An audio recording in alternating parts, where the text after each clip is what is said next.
रात की फजीलत में फर्क नहीं पड़ता कि रात के फजाइल ये होंगे कि ज्यादा लोग जागेंगे तो वो शबे कर रसूल को सारी दुनिया रसूल मान ले तो रसालत के ओहदे में कोई फर्क आ जाएगा। अल्लाह को सारी दुनिया सजदा कर दे तो अल्लाह की रबूबियत में कोई फर्क आ जाएगा। तो इसका मतलब है जो अलाही ओहदे होते हैं उन्हें मखलूकात के मानने से इज्जतों में फर्क नहीं पड़ता। सारी दुनिया भी अली को छोड़ दे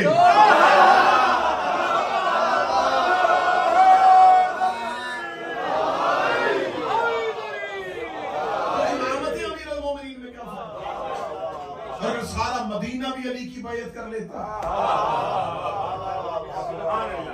तो फिर मौला अली के इख्तियारात में कितना इजाफा होगा। खुदा कह रहा है कि मैंने क्योंकि पूरी की पूरी 5 मदरसे सैयदुल साजिदीन ऐसे नए जाविये जो इससे पहले मिंबर पे इस्तेमाल न किए। खुदा मुताल ने कहा कि मैं तुमसे इबादत करवा रहा हूँ तुम्हारी बड़ाई की ताकि तुम अब्द बनो। देखें आबिद भी इबादत गुजार को कहते थे और अब्द भी इबादत करने वाले को। हमारे उर्दू में अल्फाज की कमी तो एक लफ्ज अरबी जुबान में कई माने में इस्तेमाल हो सकता है, लेकिन जब हम अहले अरब से जाके पूछेंगे कि अब्द और आबिद में फर्क क्या है तो वो बड़ी बेहतरीन इसकी इस्तेलाह इस्तेमाल करते। वो कहते हैं आबिद उससे कहते हैं जो इबादत गुजार हो। मैं अरब की जुबान से इनकी अहले जुबान अहले अरब उनकी लुगत से अब्द की तारीफ पढ़ी। वो कहते हैं आबिद उसे कहते हैं जो इबादत गुजार, अब्द उसे कहते हैं जो आबाई इबादत गुजार हो।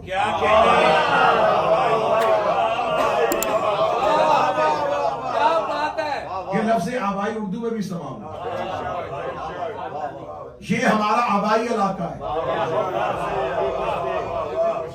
ये तिजारत हम आबाई करते हैं। आबाई तिजारत ये लफ्ज़ आबाई कह दिया तो पता चल गया कि इसका बाप भी यही करता था, इसका दादा भी यही करता था। इसका मतलब जो तिजारत आबाई हो वो बाप भी करता है और दादा भी करता है, और जो इबादत आबाई हो इसका मतलब है कि बाप ही इबादत गुजार है, दादा भी इबादत। इसने अब इबादत शुरू नहीं की, ये हमेशा से इबादत गुजार, जो हमेशा से इबादत गुजार हो उसे आप कहते हैं। ये पहले से इबादत गुजार ना होते तो बाप अब्दुल्ला क्यों होता।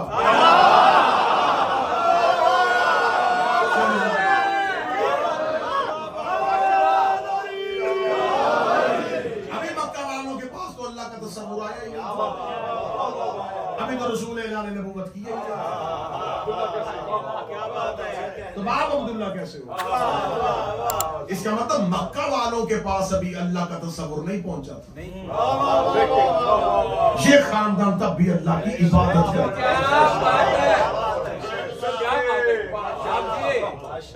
और ये अब्दियत जो है अल्लाह का अब्द होना ये ओहदा नहीं है, ये फजीलत है। सुभान अल्लाह। और बाज औकात फजाइल जो होते हैं वो ओहदे से बदतर होते हैं। मैं इसकी इतनी बड़ी दलील देके जाऊंगा कि इसके बाद किसी को कुछ भी दलील मांगनी नहीं। माशाअल्लाह। अब्दियत फजीलत है, रिसालत ओहदा है, और ये फजीलत जो है ये ओहदे से अफजल है। कितना बड़ा ओहदा है अल्लाह का रसूल होना, उससे अफजल है अल्लाह का अब्द होना। अब सर हलाए में दलील देने लगा। हम नमाज में गवाही देते अशहदु अन्ना मुहम्मदन अब्दुहु व रसूलुहु।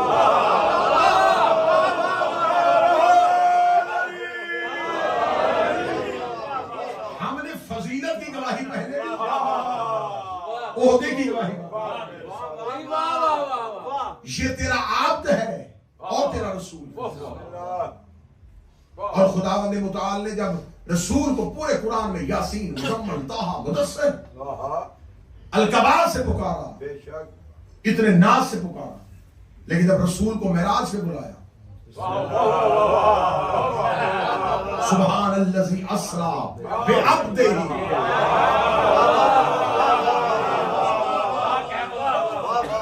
मेराज रिसालत को नहीं हुई थी, थी, अबदियत को हुई थी।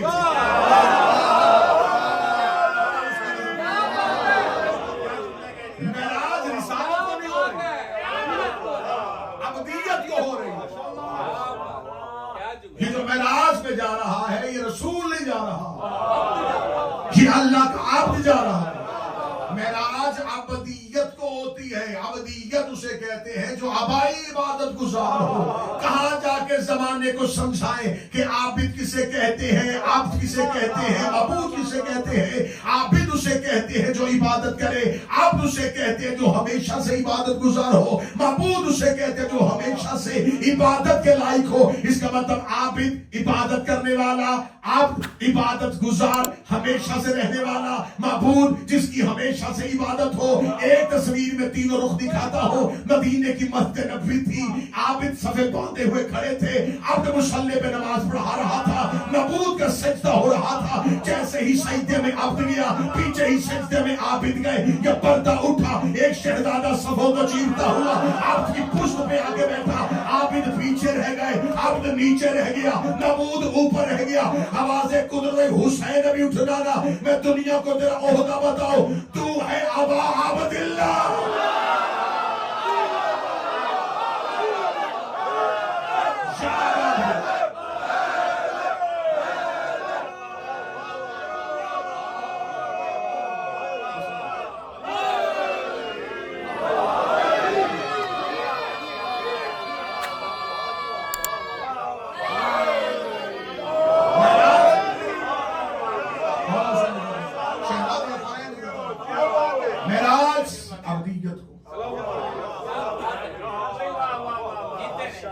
अब्दियत, अफजलियत, फज़ाइल मुस्तफा का रसूल है, लेकिन अल्लाह कह रहा अब्द है। हमने मेराज में अब्द को बुलाया जो अब्दियत पे नाज कर रहा है। रसूल भी है, यासीन भी है, मुजम्मल भी है। नाज किस पे? अब्दियत। अब यहीं पे एक सुना सुनाया जुमला सुना। मौला अमीर अल मोमिनीन से किसी ने पूछा, या अली आपके पास कौन सी ऐसी फजीलत है जिसमें बड़ा नाज है? फरमाया अना अब्द मिन उबैद मोहम्मद।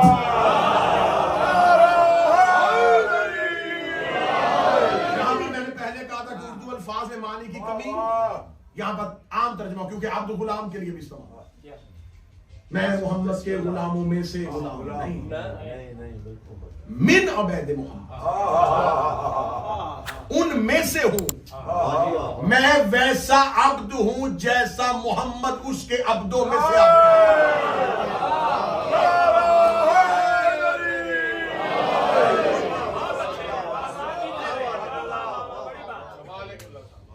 अब मेराज अब्दियत,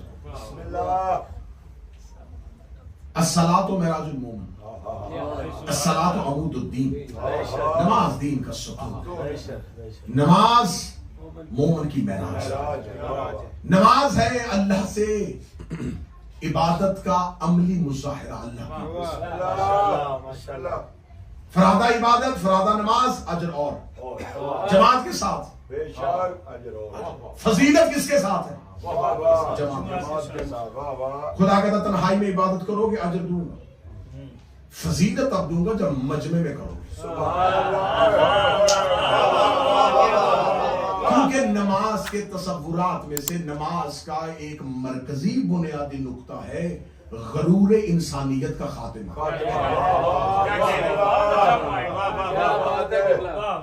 अकड़ के चल, सीना चौड़ा रख, लेकिन एक वक्त अपनी पेशानी और जमीन पर रख। अकेले में पेशानी जमीन पर रखेगा और है। जमात में फजीलत इसलिए दूंगा कि जमात में और गरूर टूटेगा। घर में नमाज पढ़ेगा तो सिर्फ पेशानी खाक पे जाएगी। जमात में अगर नमाज पढ़ेगा तो तेरी पेशानी किसी के कदमों में भी जाएगी।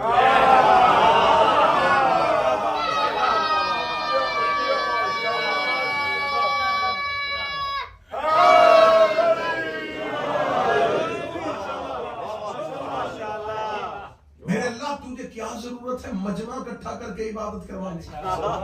सदके फिर मेरी इबादत करवानी, तूने इजहार करना है मुझसे करीब होने का, मेरी कुर्बत का इजहार करना है, मजमे में कर। बिस्मिल्लाह। इसका मतलब है कि अल्लाह जब अपनी कुर्बत का इजहार चाहता है तो मजमे में चाहता है। ये मजमा बुलाना अल्लाह की पसंद है।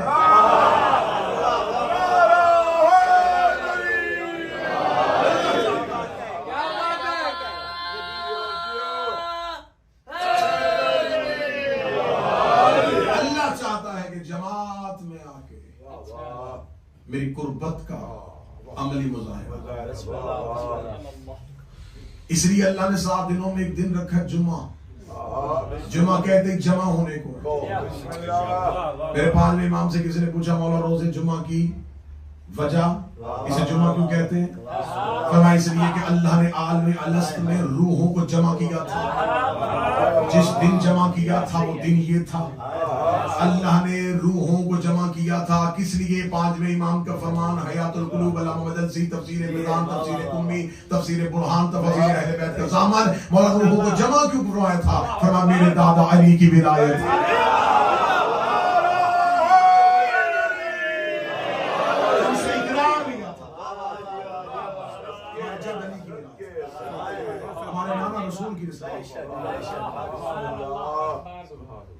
अब खुदा ये चाहता है कि मजमे में बात हो। अल्लाह कुर्बत के लिए मजमा बुलाता है। रसूल गदीर में अली की विलायत के लिए मजमा बुलाता है।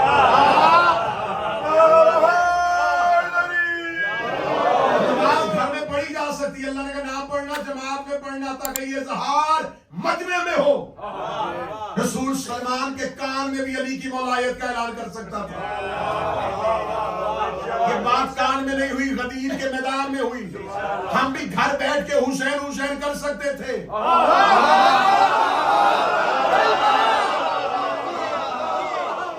मजलिसों में आने के लोग कहते भाई घर में बैठेंगे, ऑनलाइन भी तो मैंने सुनी जा सकती है। हुसैन को ऑनलाइन नजरदार नहीं चाहिए, हुसैन को लाइन हाजिर नजरदार चाहिए।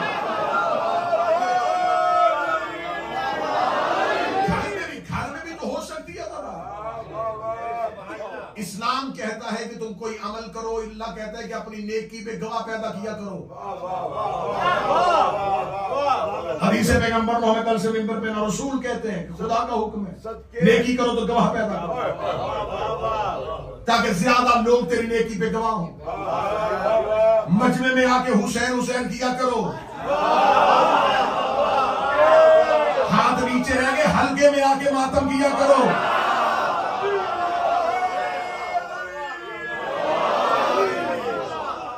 एक हाथ से फुटपाथ पे खड़े होके उंगलियों को सीने पे मार लेना, ये तुम्हारी तरफ से तो अजर हो सकता है।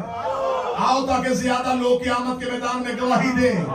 हमने इसे हल्का मातम में देखा है, हमने इसे मजलिस शबीर में देखा। बड़ा बेहतरीन जुमला ज़िले भाई कहने लगा, उन 8 बंदे कहते नमाज अल्लाह की, नमाज जमात अल्लाह की कुर्बत का अमली मुजाहिरा। मजलिस हुसैन नमाज इश्क हुसैन, उसकी भी बाजमात फजीलत, उसकी भी बाजमात। इबादत है ही आले बैत के मानने वालों।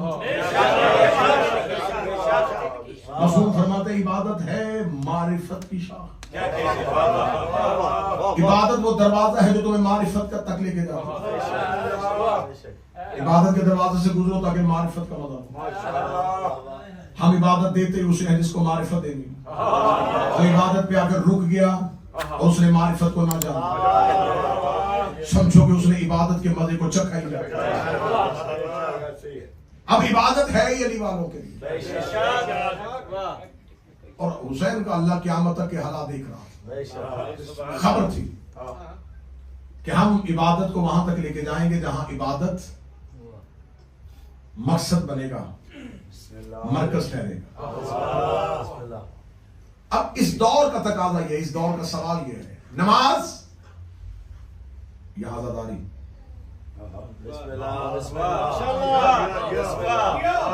जमात या मातम।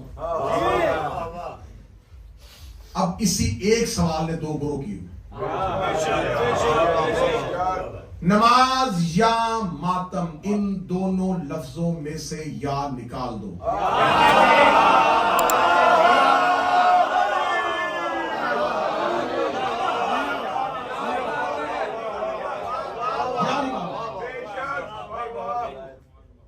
बहुत अच्छा पैगाम। या निकालोगे जवाब सवाल में आ जाएंगे।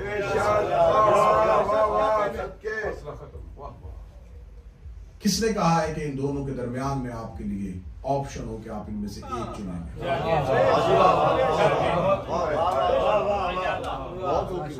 या निकाल दोगे, सवाल से खुद जवाब दे देंगे। तो इसलिए आज खबर थी कि अज़ादारी इबादत से टकराने की कोशिश की जाएगी, अज़ादारी को इबादत से टकराया जाएगा। इसलिए उसने अहले बैत में से सबसे बड़े अज़ादार को ज़ैनुल आबिदीन बनाया।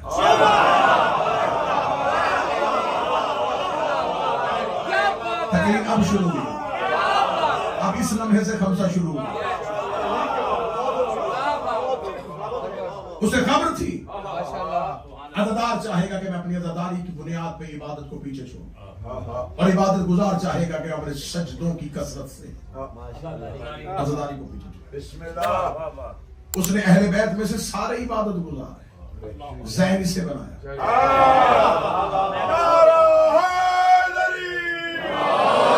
क्योंकि ये है हुसैन का पहला अज़ादार। ये वो अज़ादार है जिसने अज़ादारी का अमली मुजाहिरा करना है।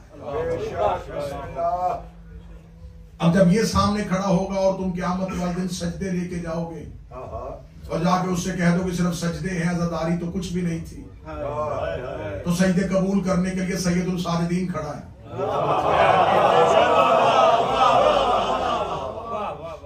तुम मातम लेके जाओगे कि नहीं हम सिर्फ अज़ादारी लेके आए हैं, इबादत की जरूरत नहीं थी, तो सामने ज़ैनुल आबिदीन अज़ादार की सूरत में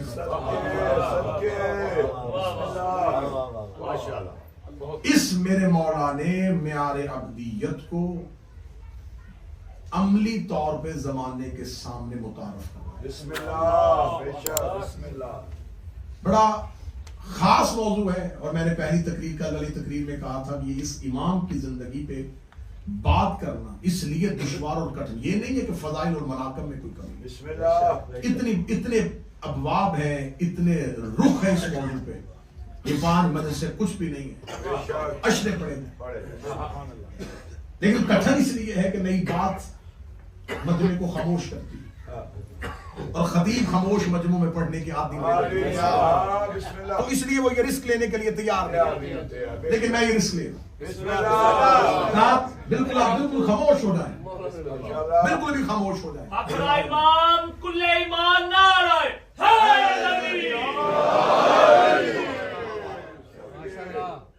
ताकि मैं चाहता हूं कि कोई बात नई नौजवान, मैंने कल वाली मजलिस में कहा था कि इस मौला की जिंदगी को समझने के लिए हमें इस मौला की जिंदगी में जा, क्योंकि सिर्फ इस मौला के लिए 2 लफ्ज रोते थे, बीमार थे, बहुत ज्यादा मसाइब बर्दाश्त किए, खत्म। हमारे बच्चों के जहनों पे जो इस मौला की एक तस्वीर, एक तस्वुर उभरा हुआ, वो यही है कि एक रोने वाला, एक ऐसा इमाम जिसने सारी जिंदगी मुसीबत बर्दाश्त, बेशक मुसाइब बर्दाश्त किए, लेकिन हमेशा सबसे ज्यादा मुसाइब वो बर्दाश्त करता है जिसमें सबसे ज्यादा मुसाइब बर्दाश्त करने की सलाहियत है।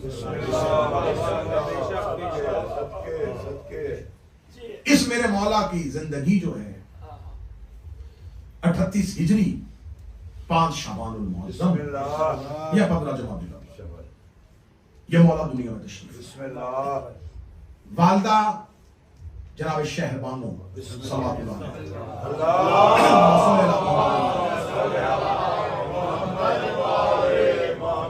बड़ा मुख्तसर और जल्दी मैं चाहता हूँ कि अगली 3 मदरसे जो है उसमें मौला की जिंदगी की तहरीकें पढ़नी है, जनाब ज़ैद पढ़ना है,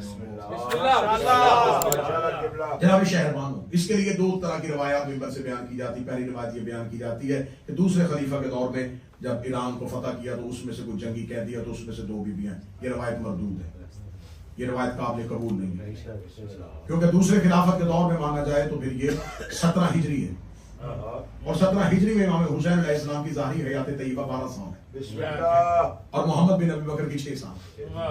तो 6 और 12 साल की हयात तय्यबा में इमाम हुसैन की कोई शादी सादत। ये दूसरी खिलाफत के दौर में नहीं, ये 36 हिजरी का अवाइल था। मौला अमीरुल मोमिनीन तब से खिलाफत में बैठ चुके, और कादसिया और मदाइन के इलाकों में बगावत फैल रही थी।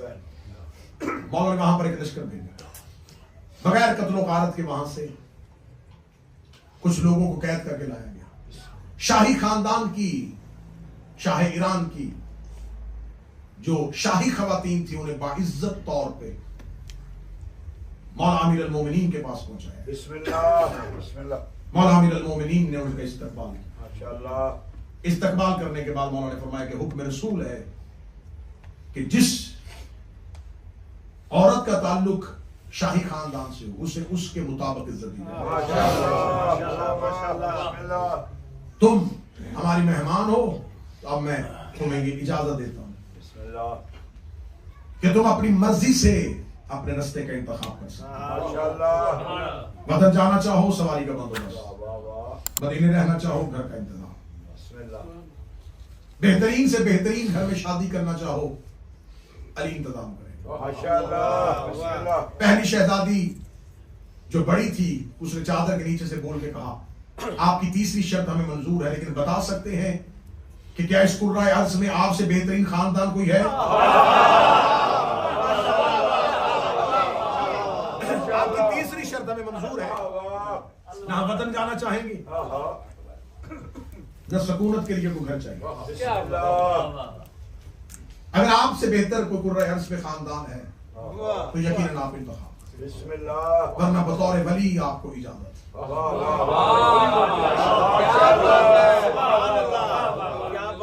अमीरुल मोमिनीन की आवाज आई तो फिर मैं आपके जवाब से इतना मुतमिन हुआ, ये लहजा, ये फसाहत, ये बलागत, ये वस्फ है कि हाशमियों के यहाँ खवातीन गुफ्तगू ऐसे करें। मैं तुम्हें मुंसलिक करता हूँ अपने खानदान के साथ और अपने बेटे हुसैन इब्न अली के लिए। हुसैन इब्न अली का नाम आना था। उस शहजादी ने पर्दे के अंदर से आवाज दे के कहा, जिनका नाम आप आज ले रहे हैं,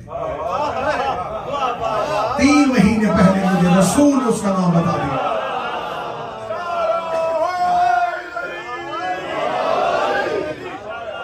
बड़ी शहजादी, नाम शहरबानो।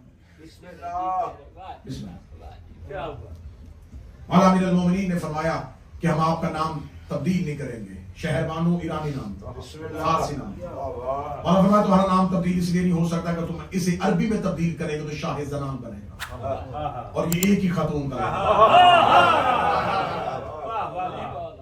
ये शहरबानो है, लेकिन किसी आम शहर की नहीं, बानो मलका को कहते हैं।